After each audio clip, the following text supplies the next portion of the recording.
hey, it's Wes, and oh boy, do we have a lot of ground to cover, so we're going to do this quick. Godox has a lot of transmitters, and all of these are still for sale.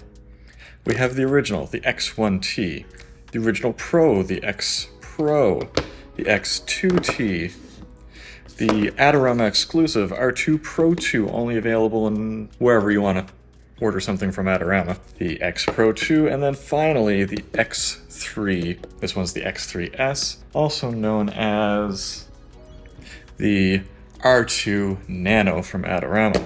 I'm going to try to break all this down and compare it all to see whether or not it's worth getting into the new X3 transmitter, which is really the first dramatic departure from the original interface system. As always, we're going to go through the categories, starting with the build quality. This review is going to be more subjective than most in the past because everyone has different use cases, different needs to be fulfilled, and different ways that they do things. So this is from my perspective, but you can take all the information that I give you and apply that to your own life. The new X3 addresses two of the biggest complaints that people have had about the Godox triggers. Number one is the plastic hot shoe, for Sony users at least. These have a metal hot shoe. Obviously, there's not going to be a lot of torsion on a trigger, especially one of this size, but specifically for Sony users, the metal shoe slides in and out so much more easily, especially on a newer camera like the A7 IV. That has a crazy tight hot shoe. That's much easier. And perhaps the metal hot shoe will be more reliable. The only hot shoe I've ever broken was on the V1, the original one. That was after several years. The shoe itself split down the middle, and so obviously that wouldn't happen in this case. The other major complaint is the screen. These all have very soft plasticky screens. It is so easy to scratch them. So the big triggers have these big, soft, squishy screens. The X2T, it seems a little harder. I can still scratch it, but it is clearly a harder plastic. But if we have a look here, this is a glass screen. Not so easy to scratch. I cannot scratch that with my utility blade. And ironically, this is the first trigger that comes with a fancy little case. Isn't that cute? Zip up, little handhold thing. I'm not sure why. Because this is the first one that's not going to constantly get scuffed up. Maybe, and this is what I'm wondering, they're afraid that this screen is going to crack at some point. I'm not sure. Hasn't happened to me. I haven't been using the case. I just put this little hot shoe cover on because I'm a Sony user and those little pins in the bottom can be a little bit finicky. But as far as I'm concerned, this one's going to last a little bit better in some ways. Now if we flip it around, one of the other big issues that people have with Godox triggers is if you drop it or bump it, the battery cover comes off, the batteries fall out. Now this one, your mileage may vary, but all these have issues with that. X1T, not quite as bad. The X Pro 2, they worked on that a little bit. This one's a little harder to get out. This one, there is no battery to fall out. There's an integrated lithium-ion battery. I disassembled this whole thing in great detail when I first got it, took out the battery. It is a fairly standard type of lithium-ion battery, and it is replaceable. It's just a little bit hard to get in there. But if you're brave, you can put some picks around the sides and pop this out. The battery plugs in and unplugs, and eventually we should be able to find a battery that will replace it like for like. Right now there isn't an exact analog that can be found, but we're pretty close. And also, instead of a screw mount or a quick shift mount, all you need is this little button, especially since it's so small. That makes things easier too. And so for the build quality, personally, this plastic feels better, it's glass, it's all integrated. I have to give this a 10 out of 10 versus everything else. I haven't tested this in the rain yet, so that may change in future evaluations, and I'll update my spreadsheets as things go along. You can access this spreadsheet in the link in the description. It's a living document. All these other ones I have used in the rain and have never had any issues. They're not really weather sealed, they just keep working. I don't know why. Next up is feature set. Although this seems to have the most advanced operating system, it does not have the most features of any of these. And confusingly enough, none of these has the most features of any of these. The closest we can come is probably the R2 Pro 2. It has a lot. Unfortunately, it's not available to everyone, and that's where the X Pro 2 comes in to try to fill that niche. But again, it doesn't have all the features. Let's have a look at this ridiculous feature set document here. As you can see, it is complicated. Oh boy. The R2 Pro 2, the only features it is missing is it lacks the secondary hot shoe, which you may or may not want or need. It doesn't go all the way down to 1/512th power like the X Pro 2 and the new X3 do, and it doesn't have single pin mode, which only the X Pro 2 has. The X3 does not have single pin mode. Very strange. This one is also missing Bluetooth, and it doesn't have, obviously, any quick group buttons like some of the easier to use triggers do. Click, click. You can quickly access up to 5 groups on those. Now, I don't want to go over all the features, you can see that in the document, but as you can see, it is very complicated. Nothing can get it a 10 out of 10 because nothing has all the features. For the X3, I'm giving that an 8.5 out of 10. It has most of the features and all of the features that most people use all the time. Unfortunately, people with more niche use cases, they could be left high and dry because you don't have that single pin mode, no focus assist, no Bluetooth. I hope there will be an X3 Pro coming out fairly soon, larger screen, more features. We'll probably, in theory, have all the features for the first time ever. Form factor. This one is, again, highly subjective. Some people really rely on that secondary hot shoe. For me, not a big deal.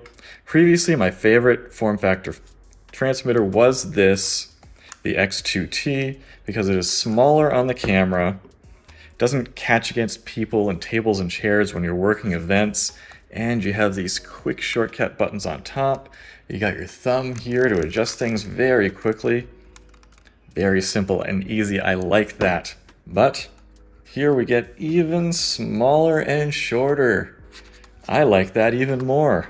We're going to talk about usability and any compromises there soon, but when it comes to form factor, this is clearly, it fits in smaller spaces, easier to throw in the bag. And then you get up to this R2 Pro 2 trigger, and this is just a chunky beast, sticking way out of the top of your camera. If I'm doing like a complex studio shoot or something, these are great to have because I can see 5 groups at once. And, you know, I'm not like squeezing through crowds and stuff, so that's fine. But for a lot of things where I'm only using probably 2 groups, a lot of the time just 1, this is so much easier to use. And so for form factor, I'm going to give this the 10 out of 10. I've got to give this the 9 out of 10, and everything else kind of tapers down from there. This old X1T, you know, it's a nice small form factor, but the lack of buttons and ease of use really hampers it. Take a breather here. This video is brought to you by me and my merch store, where we have our new Go Take Some Photos mugs. This is the medium size, which is larger than I expected it to be. This holds a lot of coffee, or, you know, whatever you want to put in here.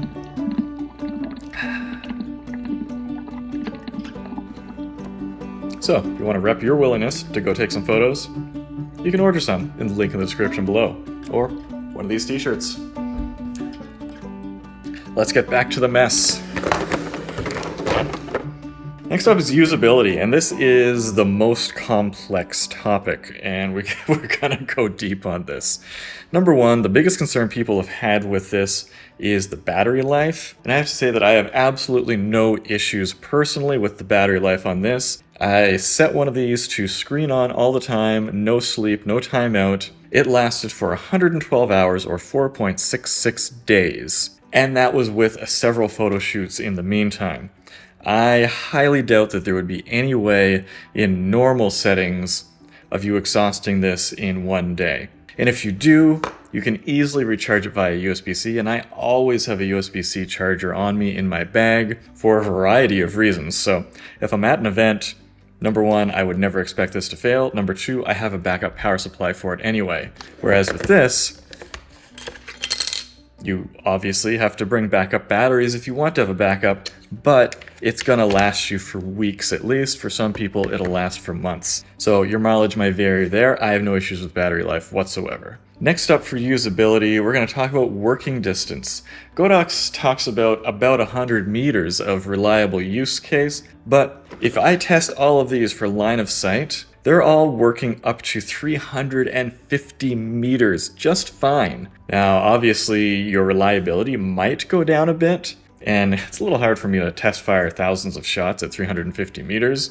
If we compare them all the big boys here get to 375 meters. The R2 Pro 2 is a little unreliable at that level. I think it's because this one tends to be heavier on the battery, and so it just doesn't have as much power available, perhaps. I don't know. The X2T is the range champ. It can eke things out just a little bit at 400 meters, which is wild. Unfortunately, the X3 has the least range line of sight at only 350 meters. I suspect that that is because we have two circuit boards sandwiched on top of each other. One of them has the transmitter in the front here, but it's squeezed against another circuit board, and that's going to weaken or interfere with the signal just a little bit. It's still fantastic range. A limit of 350 meters isn't going to be much of a limit for 99.9% of photographers. Just so you know, if you want the most range, pop some alkaline batteries in the X2T, and that's going to get you further than anything else does. Next up in our usability category is our trigger navigation. As you can see, these all have different user interfaces. For me, there is no ideal user interface. In theory, the R2 Pro 2 would be the ideal one. It has the most buttons, but the shortcut buttons for each group is around the circle here, which I guess is closer to your finger, but it's significantly less intuitive. However, you have a single fire button that will test one group on its own, which is clutch when you're setting up a complex lighting scenario, and the X Pro 2 doesn't have that, but the shortcut buttons are right on the side here, which is very nice to have.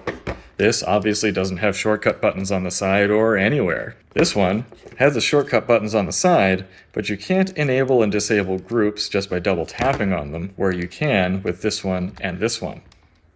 And with firmware update with this one. It's one of the reasons I love this one so much. With this one, it's easy to one-hand this, boop, boop, boop, boop, boop, as I said before, whereas I find with the R2 Pro 2, a little bit annoying quickly spinning this dial. X Pro 2, the dial's in a slightly better position. You can spin it a little more easily. X Pro 1 is just like that as well.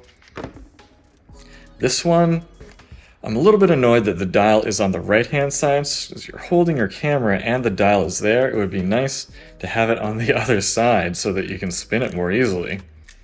And it's funny because the rest of these are clearly designed with your left hand manipulating the trigger in mind, whereas this one, they seem to expect you to use your right hand, which is weird. I don't know why they made that switch. But I wanted to try to get some empirical data, and I held off a long time on making this review because I wanted to get really used to using the X3 before I did this test that I had been planning. I set up a challenge to try to do common things with each of these triggers and see which one took me the longest time, and I measured the time. So let's have a look here. First, we have our startup time. This one surprised me a little bit. I assumed that all the classic triggers would be identical, but the X1T starts up twice as fast as most of them do, and as you know, we have a splash screen on the new X3, so it takes a little longer to boot up. Next up, we're going to do channel scan, which is the lengthiest thing you can do on any of these, but it's something you should be doing, and a lot of people are not doing. It's important, especially if you're going somewhere that has a lot of Wi-Fi networks around.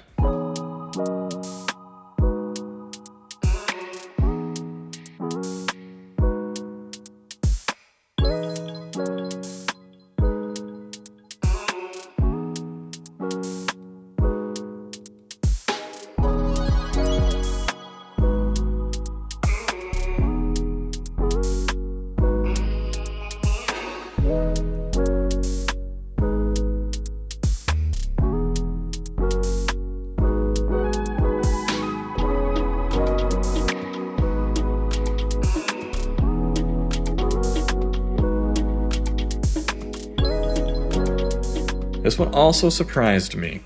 What I didn't realize is that the R2 Pro 2 and the X Pro 2 scan channels a little bit faster.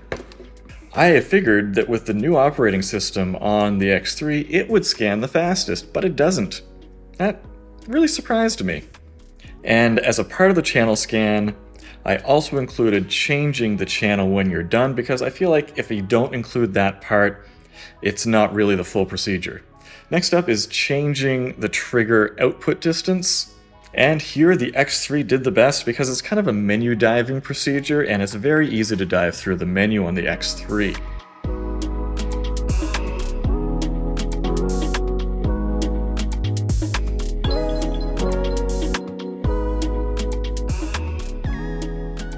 Whereas on the X2T, the menu is on a whole bunch of different pages and it takes longer to get down to where you need to go. Some of these are kind of a non-complete, because the X Pro and the X1T, they can't do a channel scan.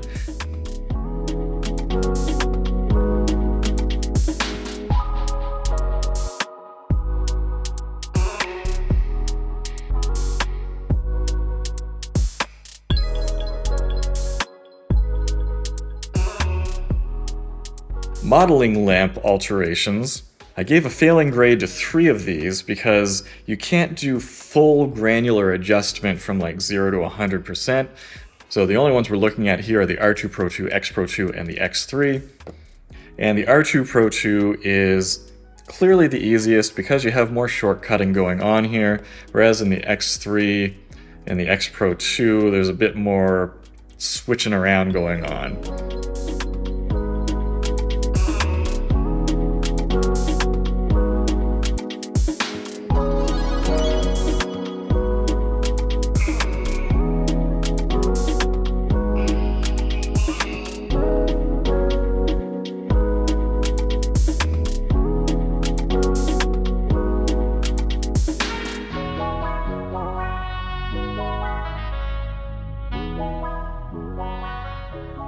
And then if you want to toggle the high-speed sync off and on, it's just automatically kind of on the X1T, and in the X2T and the X3, you have too much menu diving going on, whereas you have shortcut buttons on all the others to get that done almost immediately. Moving on to changing just one group. Obviously, this is the most common thing to do, and for me, the X2T is a clear winner there. It's one of the reasons I love this trigger. It is so easy to just boom, do what you need to do. The other ones, it's not hard, and then once you're used to using the new X3, it's very easy, very competitive as well. Not that far off from the rest of them, because you have that toggle dial on the side. But where things get more complicated is you have 3 groups, and you want to change the output of all of them in the same manner. Why would you do this? Well, let's say you're doing a studio shoot and you want to go from a wide open aperture to stopping down your aperture. With some of these, you can just press the all button and adjust them all by the same amount of stops. That is incredibly helpful, and if you haven't tried that before, I highly recommend it. Very satisfying. That is where we get a disadvantage with the ones that don't have an all button. However, once you're really good at navigating the X3 and are used to it, have a little muscle memory there, you can still adjust these very quickly, because this toggle wheel is incredibly fast. It is so much faster to spin than the wheels on these triggers for the most part. I would say except for the X2T. This wheel is fast, however, you don't have an all button. And then if we just go in and see how many pages of menus each of these triggers have, because we want to account for all the other actions. The X3 has 2.2 pages of menus, but they're very easy to flip through. Boom, boom, no problem. But you get into something more complicated like the R2 Pro 2. You have 4.5 pages of menus to scroll through, and you can't really flip through them as easily.